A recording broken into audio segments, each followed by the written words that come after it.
18 தர்பார் வந்துட்டாயா. வணக்க மக்களே, இது நியூஸ் 18 தர்பார். பங்களாதேஷ்ல மழை பெஞ்சா 2 மாசம் புள்ளக்காடு வீட்டுல இருந்துறாங்க. எல்லாரும் கூடி பேசாம ஒரு படகைய பள்ளிக்கூடமா மாத்திட்டா என்ன அப்படின்னு மாத்திட்டாங்க.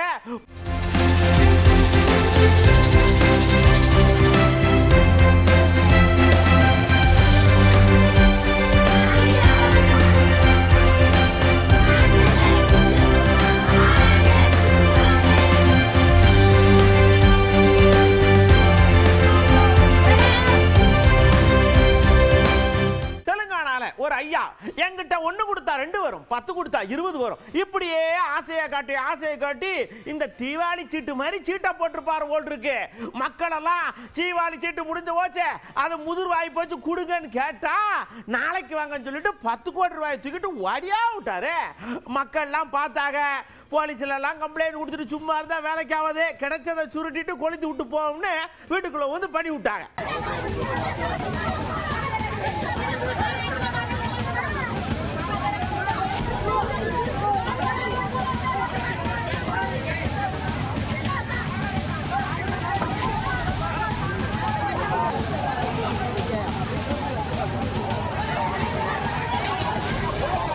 அடுத்த ஆந்திராவில் இந்த வீட்டுக்கெல்லாம் இந்த கலவை கட்டுங்களா, இந்த வண்டி டர்ன்னு சுத்துமுறா, அந்த வண்டி போயிட்டே இருந்திருக்கு.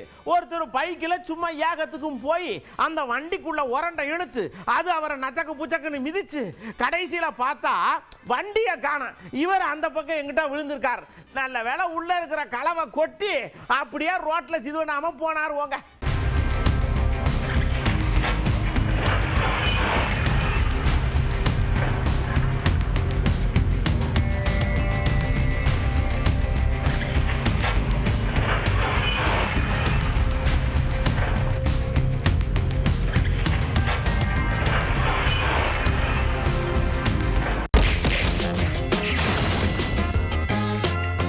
கவுண்டருக்குள்ள போறோம்.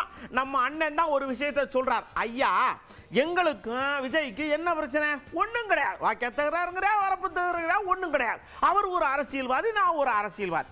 என்ன ஒண்ணு, தம்பி வந்து அன்னைக்கு நடந்த சம்பவம் நடந்து வச்சுங்கன்னு ஒரு வருத்தத்தை சொல்லியிருந்தா நேரம் மேட்டரே முடிஞ்சிருக்கும். அதை விட்டுட்டு அவர் அமைதியா இருக்க, இதுதான் சம்பந்தம்னு 2 பேரும் உள்ள பூந்து ஆட்டையை கிடு குலைக்காங்கடா, அதுதான் எங்களுக்கு கடுப்பாகுதுங்க. இந்த கொடுந்துயரில் பலியானவர்களுக்கு நீதி கிடைக்க வேண்டும் என்பதை கடந்து இதை வைத்து அரசியல் ஆதாயம் தேடுவதற்கு பாஜக மற்றும் அதன் கூட்டணி கட்சிகள், ஆதரவு அமைப்புகள் முயற்சிக்கின்றன. இது எந்த வகையிலும் ஏற்புடையதல்ல. நடிகர் விஜய் அவர்கள் மீது எங்களுக்கு எந்த வன்மமும் இல்லை. அவரை கைது செய்ய வேண்டும், சிறைப்படுத்த வேண்டும் என்று நாங்கள் வலியுறுத்தவில்லை. ஆனால் அதற்கு அவர் தார்மீக பொறுப்பேற்க வேண்டும். அந்த வெளிப்பாடு அவருடைய நடவடிக்கைகளில் இல்லை என்கிற அடிப்படையில் தான் எங்கள் விமர்சனங்களை முன்வைத்திருக்கிறோம். இந்த விஷயம் இப்ப புதுசா நடிக்க வந்திருக்காருல கெச்சு ராஜா ஐயா, அவரு அட்மினோட வராரு. இங்க அவருங்க திருமா தம்பி, உங்க முதலமைச்சர் அப்படியே கள்ளக்குறிச்சிக்கு போகாம வீட்டிலே தானே உட்காந்துருந்தாரு. பக்கத்துல நீங்க அப்படியே உட்காந்து தானே பேசிக்கிட்டு இருந்தீங்க. நீங்க போயிட்டு வந்துருங்க முதல்வர்னு சொல்ல வேண்டியதானே. இதுக்கு மட்டும் ராத்திரியா ஓடுறாரு. என்ன கணக்கு? இது மட்டும் கணக்குள்ள, இது மட்டும் கணக்கா அப்படின்னு கேட்கார். திருமாவளவன்லாம் ஒரு அரசியல்வாதின்னு நினைச்சா அந்த கேள்வியே திருமாவளவன் தான் உங்களுக்கு என்ன ஞாபகம்? சரக்கு மிடுக்கு பேசிய ஒரு சமூக விரோத தீய சக்தி. நான் கேட்கிறேன், சென்னையிலிருந்து கள்ளக்குறிச்சி எவ்வளவு தூரத்துல இருக்கு? 150 கிலோமீட்டர். கள்ளக்குறிச்சியில 60 தாய்மார்கள் தாலி இழந்த சம்பவம் நடந்தது. முதலமைச்சர் போனாரா? இல்ல கலால்வரி மந்திரி போனாரா? யார் போனாங்க? அப்ப நீங்க இதுக்கு விரையறது கரூருக்கு அரசியல் தானே. அது அன்னைக்கு விஜய் இல்லாம சம்பவம் நடந்திருந்தா இவர் போயிருக்க மாட்டார்ல. ஸ்டாலினோ இல்ல நம்ம உலக மகா நடிகன் அன்பில் மகேஷ எங்கப்பா, நான் சிவாஜி ரசிகன், என்ன இங்க நடிகர் சிவாஜி கணேசனை தோக்கடிச்சு விட்டாரு இந்த மகேஷ், அன்பில் மகேஷ். அந்த மாதிரி என்ன நாடகம்? திருமானண்ட போய் அண்ணாச்சி ஹெச்ராஜ் அண்ணாச்சி இப்படி சொல்றாரு, உங்க கட்சியில இருந்து பல பேர் அப்படியே நைஸா அந்த பக்கம் போறாங்களே அப்படின்னு கேட்டவொன்னே அண்ணன் ஒரு சிரிப்பு சிரிச்சார், அர்த்தமுள்ள சிரிப்பு. நாங்க பல்வேறு விதமான உண்மைகளை அப்படியே கொலாப்புட்டு மாதிரி எடுத்து எடுத்து எடுத்து எடுத்து வச்ச உடனே வகுத்தறிச்சல்ல பேசுறாங்க. வெக்கம் மானம் சூடு சொரணை ஏதாவது ஒன்று இருந்துச்சுன்னா அவையெல்லாம் அங்கே போட்டாங்க அப்படின்னு அண்ணன் ஏதோ ஒன்று சொல்றாரு, பார்த்துக்கிடுங்க. பாஜகவினருக்கு உண்மையிலேயே சொரணை இருந்தால் விஜய் அவர்கள் என்னுடைய கொள்கை எதிரி பாஜக தான் என்று அறிவித்த நிலையில் விஜயோடு வலிந்து உறவாட இவர்கள் முயற்சிக்க மாட்டார்கள். அவர் வெளிப்படையாக எங்களின் அரசியல் எதிரி திமுக, கொள்கை எதிரி பாஜக என்று திரும்ப திரும்ப சொல்லுகிறார். நீங்கள் பேசுகிற கொள்கையில் அவருக்கு உடன்பாடு இல்லை. உங்களை எதிரி என்று அவர் பிரகடனப்படுத்தி இருக்கிறார். பிறகு எந்த அடிப்படையில், எந்த முகத்தை வைத்துக் கொண்டு அவருக்கு நீங்கள் ஆதரவு தருவீர்கள்? அடுத்து நம்ம முதுபெரும் அரசியல்வாதி நம்ம அண்ணாச்சி துரைமுருகன் அண்ணாச்சி ஒரு விஷயத்தை சொல்றாங்க. ஒரு தம்பி அரசியலுக்கு வந்துச்சுல, நடக்கக்கூடாது நடந்து போச்சு. அந்த தம்பி மனசு என்ன பாடும் தெரியுமா, அப்படியே உள்ளுக்குள்ள வெந்து போய் அதாவது இப்படி ஒன்று நடந்து போச்சே, என்னால வெளியில சொல்ல முடியலையே, ஆனாலும் என் மனசு இப்படி தவிக்குதே, நான் எப்ப போய் அது பாவம் இருக்கும்ல, வீட்டுல உட்கார்ந்துகிட்டு இருக்கல 10 நாளா, அதுல இருந்தே தெரிஞ்சுக்க வேணாம்காரு நம்ம அண்ணாச்சி. குற்றம் தான் புரியவில்லை என்றால் தைரியமாக அவருடைய தோழர்களோடு துயர சம்பவம் ஏற்பட்ட வீடுகளுக்கு போயிருக்க முடியும். தன்னெஞ்சே தன்னை சுடுகிற காரணத்தால் அது வெளியில் வர பயம் ஆகியனால வீடியோ காலில் பேசுகிறார். இப்படி சொல்றீங்களா, போய் விஜய் போய் பனையூர்ல போய் அரெஸ்ட் பண்ண வேண்டியதானே, அவர் நான் வீட்டில் இருப்பேன் இல்லைன்னா ஆபீஸில் இருப்பேன்னு சொல்றாருல அப்படின்னு கேட்டோன்னே நம்ம முச்சாவையா வேமா வந்தாரு. ஏயா நாங்க என்ன அரசாங்கம் நடத்துறோமா இல்லை வேற என்ன நடத்துறோமா, போய் அரெஸ்ட் பண்ணுன்னா டீட்டெயில் வரணும், விசாரிச்சுக்கிட்டு இருக்காங்க, அதுக்கப்புறம் தானே போய் அரெஸ்ட் பண்ண முடியும், பொறுத்துருங்க ஐயா அப்படின்னு அண்ணாச்சி லேசா கோபப்பட்டார். திமுக பண்ண வேலை என்ன தெரியுமில்ல, இந்த செய்தி தெரிஞ்ச உடனே மாண்பு முதலமைச்சர் அவர்கள் எல்லாமே தூக்கி போட்டு அங்கே இருக்கிறத காப்பாற்று, யார் என்னெல்லாம் அவர் பார்க்கல, மனசாட்சியை தொட்டு பேசுங்க. ஒருத்தரும் அதை எதையும் அவர் கவனிக்கலை. உடனே அதுக்கான என்ன ஏற்பாடு அதை பாருங்கன்னு. அது மட்டும் அவருக்கு அதோடு அவர் பொறுத்துக்கலை.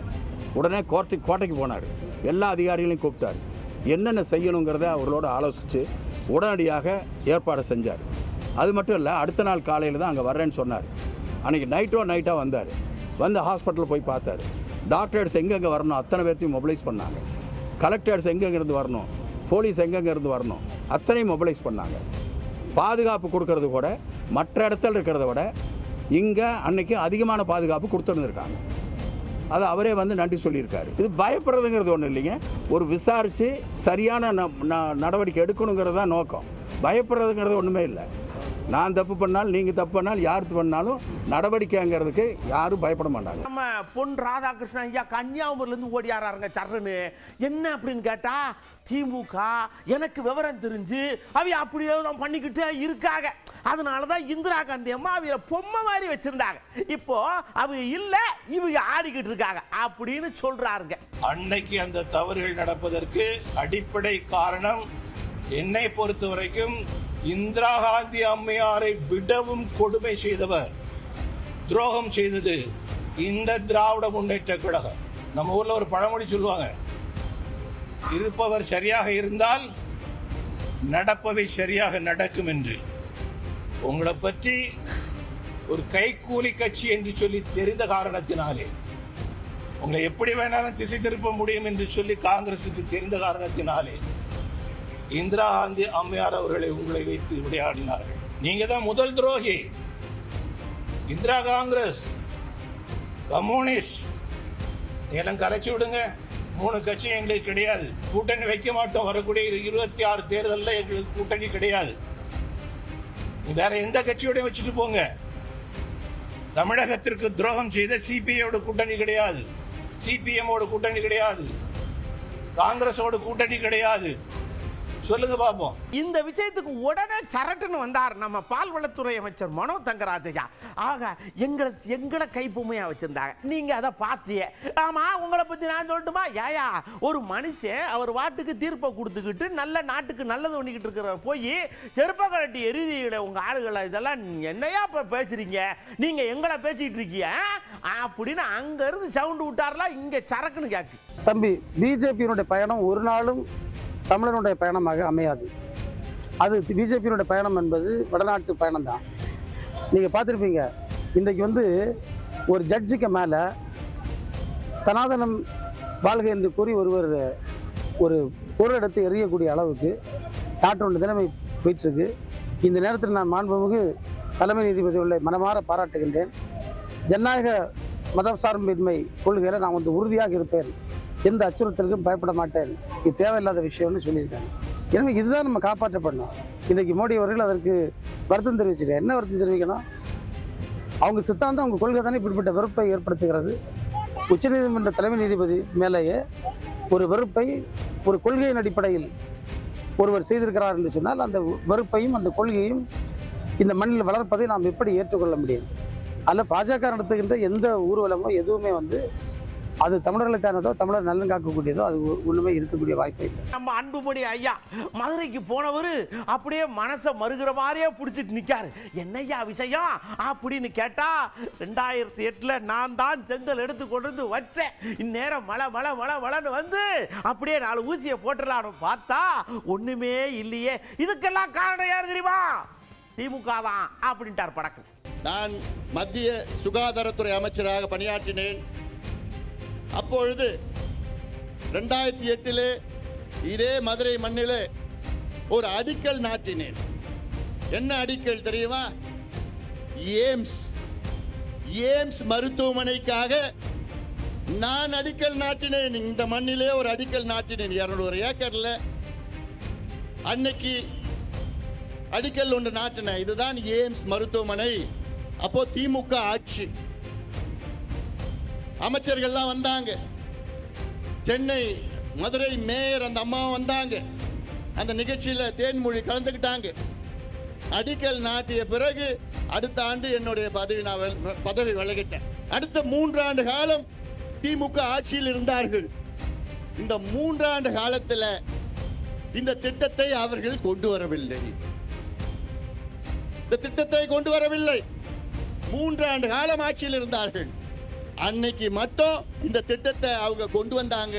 தொடர்ந்து கொண்டு வந்தாங்கன்னா இன்னைக்கு மதுரையில இந்தியாவிலேயே பெரிய எய்ம்ஸ் மருத்துவமனை மதுரையில இன்னைக்கு கட்டி முடிச்சிருப்பாங்க, என்னைக்கே வந்திருக்கும். ஆனால் இதற்கெல்லாம் காரணம் திமுக. ஒரு விஷயத்தை சொல்றார், அவர் அடிமனசுல பிராண்டிக்கிட்டு இருக்கும் போது இருக்கு. நீங்க யார் ஆட்சிக்கு வரணும்னு நினைக்கிறீங்களோ அப்படியே ஓரமா எடுத்து வைங்க. யாரு வரக்கூடாது அப்படின்னு கேட்டா திமுக சொல்லி டிக் அடிச்சு விடுங்க. அவருக்கு திமுக வரக்கூடாது, யாராவது வந்தா அவர் உள்ள வரலாம்னு பார்க்க. இன்னைக்கு நீங்க முடிவு பண்ணணும், என்ன யார் வர வேண்டும் என்பதை விட யார் வரக்கூடாது என்ற முடிவெடுங்கள். யார் வரக்கூடாது? திமுக வரக்கூடாது. 1000 காரணம் இருக்கிறது திமுக வரக்கூடாது. 1000 காரணம் இருக்கிறது. திமுக மீண்டும் வர வேண்டும் என்று யாராவது ஒரு காரணம் சொல்லுங்க, ஒரே ஒரு காரணம். திமுக உங்களுக்கு நல்லது, யாராவது ஒரு காரணம் நல்லது செஞ்சிருக்கிறாங்க? ஒண்ணுமே கிடையாது. நாசப்படுத்தி தலைமுறை நாசப்படுத்தி. அதனால்தான் நான் மீண்டும் சொல்றேன், நான் இதெல்லாம் சிந்தியுங்கள். அடுத்து நாம நேரா சொர்க்கத்துக்குள்ள போறோம். இந்த ட்ரிப்பு உங்களை உண்மையாவே சொர்க்கத்துக்குள்ள கூட்டு போலாம்னு ஐடியா பண்ணி அசாமுக்கு போனா, அங்க இந்த இது இருக்குல்ல, விலங்குகள்லாம் இருக்குமே, அதாங்க ஜூங்க. அதுல போனா யானை மேல அம்பாரியில் உட்காந்துக்கிட்டு அப்படியே ஆடி ஆடி அசைஞ்சு போனா அங்கனக்குள்ள மயில் அப்படின்ட்டு, இது குயில், நான் கேட்கறது மயில் ஆடிக்கிட்டே இருக்கும். பாருங்க, சொர்க்கம் அங்க தன்னால வந்துடும்.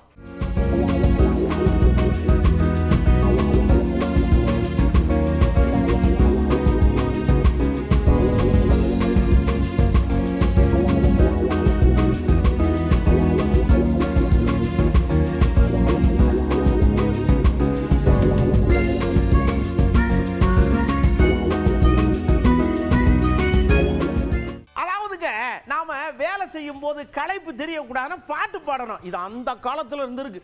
அறந்தாங்கில நெல்லு நாத்து நட்டுக்கிட்டு இருக்கிற அந்த அம்மா பாடுறதை கேளுங்க. அடடடடடடடடடடா, நாத்தும் வயலும் பாட்டும் சொர்க்கம்ங்க.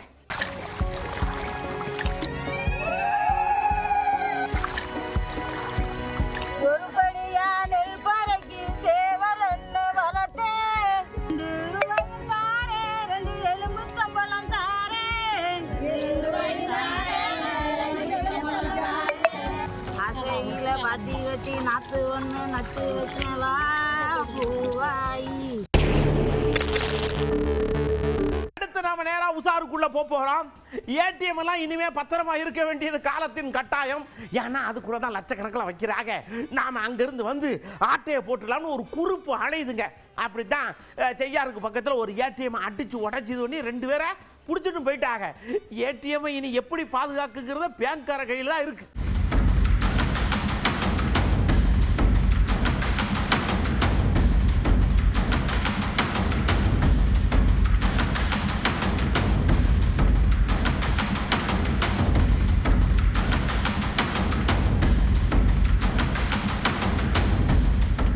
அடுத்து நேராக ஹரியானாவுக்கு போகிறோம். குரங்கு சேட்டை தாங்க முடியல. ஏற்கனவே அது சேட்டை தான்.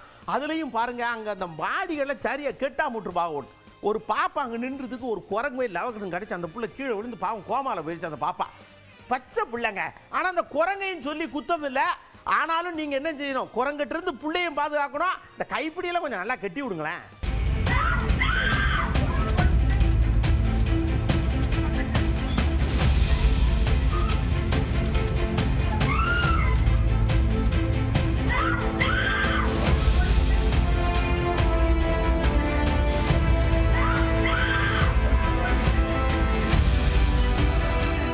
இப்போ நாங்க தான் கடிக்கணுமா, ஏன் நீங்கெல்லாம் கடிக்க மாட்டீங்களா அப்படின்னு கேட்போம்ல. அதே மாதிரி நீங்க தான் கடிப்பீங்களா, நாங்க கடிக்க மாட்டோம். இந்த குரங்கு ஊரா இன்னொரு பையன் அவாண்டு போயிட்டு இருந்திருக்கான். 4 குரங்கு வந்து சரதரன்னு கடிச்சு பிடிச்சிடா. நாய்னா புலையர் வைக்கிறான், குரங்க திருப்பி கடிக்குமே, என்ன பண்றது?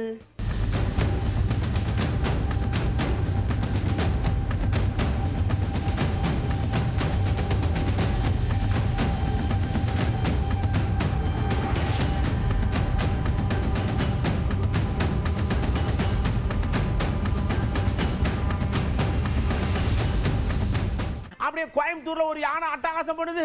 ஐயா வாங்க எங்களை காப்பாத்துங்க அப்படின்னு சொன்னோன்னா நம்ம வனத்துறை அதிகாரிகள் டப்புனு வண்டி எடுத்துட்டு போறா பார்த்துருவோம் அப்படின்ட்டு போயிருக்காங்க. சர்ன்னு போன உடனே இந்த வாரண்டியா அப்படின்னு சொல்லி யானை என்ன பண்ணிருக்கு, இவங்க போட்டு விரட்டி இருக்கு. பார்த்துருக்க ஐயா, தூக்கி போட்டு வண்டியை கவுத்திடாம.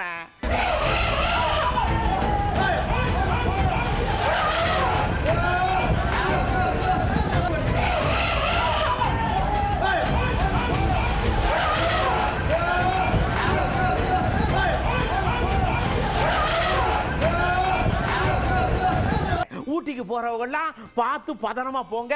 ரோட்ல போகும்போது, காட்டுக்குள்ள போகும்போது வண்டி விட்டு கீழே இறங்காதீங்க. ஏன்னா திடீர்னு நம்ம புலி அண்ணாச்சிக்கு கோவம் வந்துடும். அவர் டீ குடிக்க ரோட்டை கிராஸ் பண்ணுவார். அந்த நேரம் பார்த்து நீங்க ஓடினா உங்களை போண்டான்னு நினைச்சு சாப்பிட்டுருவார் அப்படின்னு எச்சரிக்கை கொடுக்காங்க.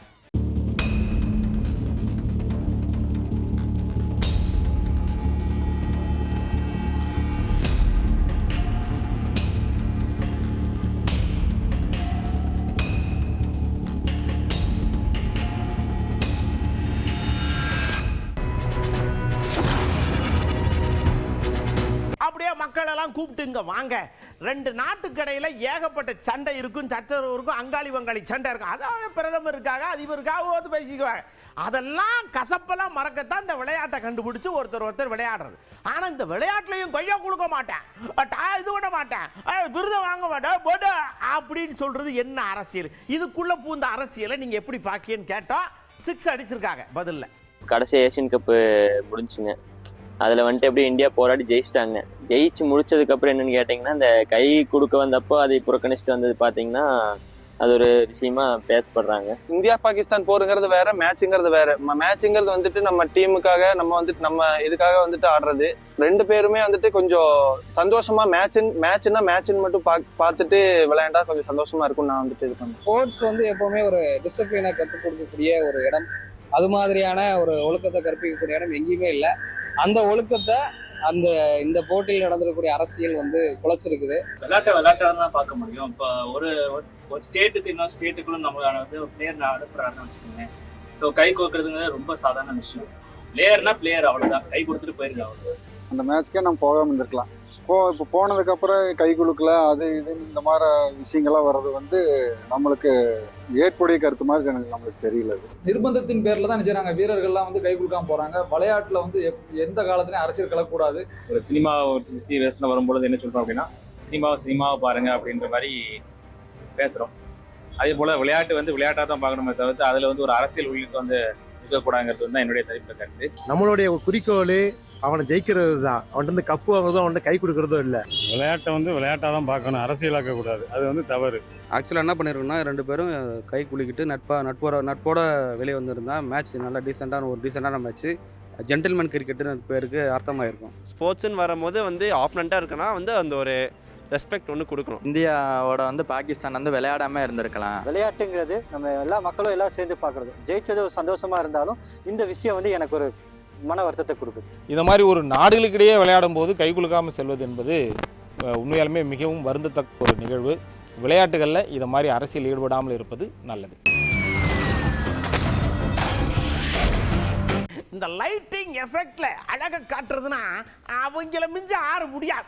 இப்போ கூட சமீபத்தில் நம்ம விஜய் டிச்சுக்கு லைட் ஆஃப் பண்ணி காட்டினார்ல, அந்த மாதிரி நினைக்கப்படாது. இது வேற மாதிரி லைட்டிங் பாருங்க, அழகு அப்படியே பூத்து போய் கிடக்கும்.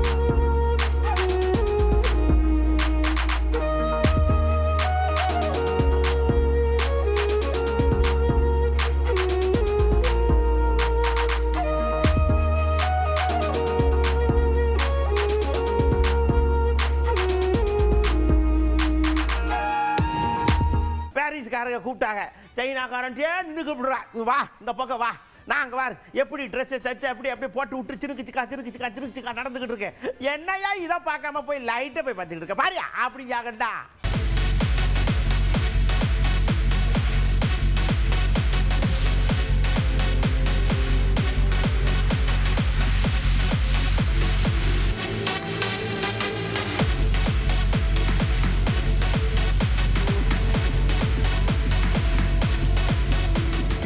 தர்பாரில் இது வரைக்கும் பார்த்த எல்லா விஷயங்களும் கண்டிப்பாக உங்களுக்கு பிடிச்சிருக்கும். மீண்டும் அடுத்த தர்பாரில் ஏகப்பட்ட விஷயத்தோட நான் உங்களை சந்திக்க வரேன்.